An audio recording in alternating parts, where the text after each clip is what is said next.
नमस्कार, मैं मीनाक्षी ठाकुर और आप डेमोक्रेटिक वायर देख रहे हैं।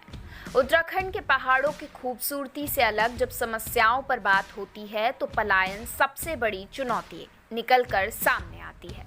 जब पहाड़ों से पलायन की बात होती है तो आंखों के सामने बंद पड़े मकान, जर्जर हो चुकी इमारतें, खंडर में तब्दील हो चुके घर एकाएक ही सामने आ जाते हैं। जो पहाड़ों जैसी समस्याओं के चलते पहाड़ छोड़कर चले गए उनको छोड़िए, लेकिन जो आज भी पहाड़ों पर रह रहे हैं उनके आलीशान घर देखिए। इस शब्द से ये बिल्कुल भी मत समझ लीजिएगा कि घर में एसी, कूलर, रेफ्रिजरेटर और महंगे महंगे शीशे लगे होंगे, बल्कि ये आलीशान घर लकड़ियों के बने हैं। इन घरों में सुकून है, जो सुकून महंगे घरों में करोड़ों रुपए खर्च करने के बाद भी नहीं पाया जा सकता। हम अभी उत्तराखंड के टिहरी जिले के जौनपुर ब्लॉक के रोतू की बेली गांव में हैं। देहरादून से उत्तरकाशी जाने वाली रोड पर सुआखोली से तकरीबन 8 किलोमीटर आगे है। गांव में घरों को देखकर लगता है जैसे किसी राजा महाराजा के समय में हम वापस आ गए हों।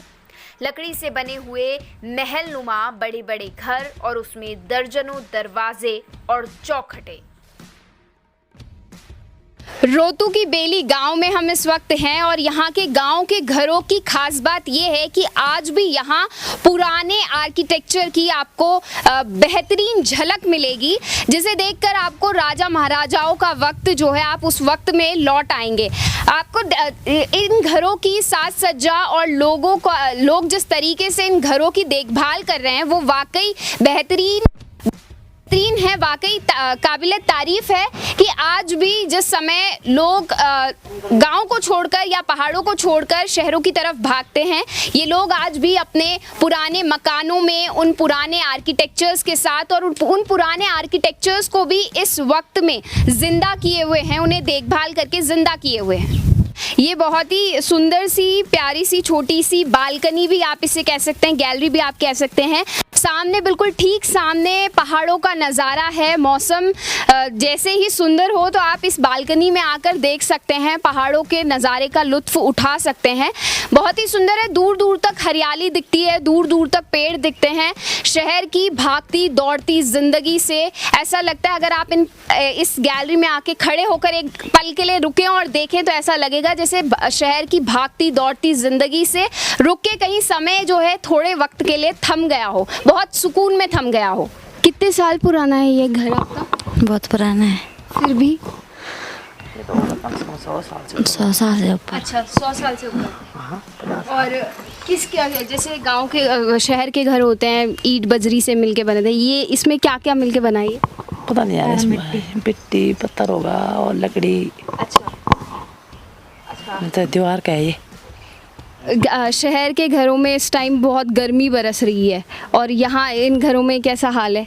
इस घर में बहुत ठीक ठाक है, ठंडा है, गर्म भी नहीं होता, ज़्यादा ठंड भी नहीं होती। अच्छा है। अच्छा, यहाँ गर्म कम है, ठंड भी कम ही है। अच्छा। ठीक ठाक है, ज़्यादा गर्म भी नहीं होता है। अच्छा, यहाँ मौसम भी ठीक ठाक से टाइम पे आता है। अच्छा,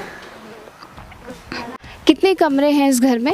3 कमरे ऊपर है, 3 कमरे नीचे। अच्छा, और ये जो ये ऊपर है ये क्या है? दीवार की लकड़ी है। अच्छा, लकड़ी की। अच्छा, बली फट्टे या फिर किसी और चीज़ की लकड़ी है? नहीं, बली फट्टे। अच्छा, बली फट्टे हैं। अच्छा, और ये जो आपका है फर्श, ये लीपते हैं कितने दिन में लीपना पड़ता है? महीने में, हफ्ते में। अच्छा, इसके लिए मिट्टी दूर से लाते, खेतों से लाते। अच्छा, शहर की चकाचौंध से ये अलग घर हैं, इनका आर्किटेक्चर भी बहुत अलग है। देखिए कैसे लकड़ी के मतलब लकड़ी की अलमारियां हैं ये, इनमें आप सामान रख सकते हैं। बहुत ही खूबसूरत अलमारियां हैं। घर की चौखटें देखिए कितना सुंदर इसका आर्किटेक्चर है, कितने संजो के इन घरों को रखा गया है। जहाँ एक तरफ पहाड़ के घर खाली होते जा रहे हैं, ताले लगते जा रहे हैं, वहीं इस रोतू की बेली में घर की जो साज सज्जा है वो आज भी लोगों ने बहुत ही बेहतरीन तरीके से संवार के रखी है। बहुत ही सुंदर चौखटें हैं। ऊपर जो है इसके लकड़ी बली फट्टे का जो है सपोर्ट के लिए रखा है। और नीचे जो फर्श है, फर्श पे जो मिट्टी से लीप कर जो है ये इसका फर्श है। यही खास बात है इस घर की कि गर्मी के मौसम में इनका जो तापमान रहता है वो कंट्रोल में रहता है, इसलिए लोगों को यहाँ पंखे की ज़रूरत नहीं पड़ती। सर्दी के वक्त यहाँ ठीक ठाक तापमान रहता है। और ये देखिए ये चौखटें कितनी सुंदर हैं। ये चौखटें पुराने ज़माने की राजा महाराजाओं के वक्त की याद दिलाती हैं और इनकी साज सज्जा आज भी बहुत ही बेहतरीन तरीके से संवार कर रखी गई हैं। ये चौखटें देखिए, इन चौखटों को देखकर बिल्कुल ऐसा लगता है कि राजा महाराजाओं के वक्त के समय में हम लौट गए हों। बहुत ही सुंदर है और बहुत ही सुंदर तरीके से इन्हें आज भी बहुत ही देखभाल के साथ रखा गया है। डिज़ाइन देखिए बहुत ही सुंदर है, फूल पत्तियाँ सब कुछ है और यहाँ पे एक सूरज जैसा भी कुछ बना हुआ है।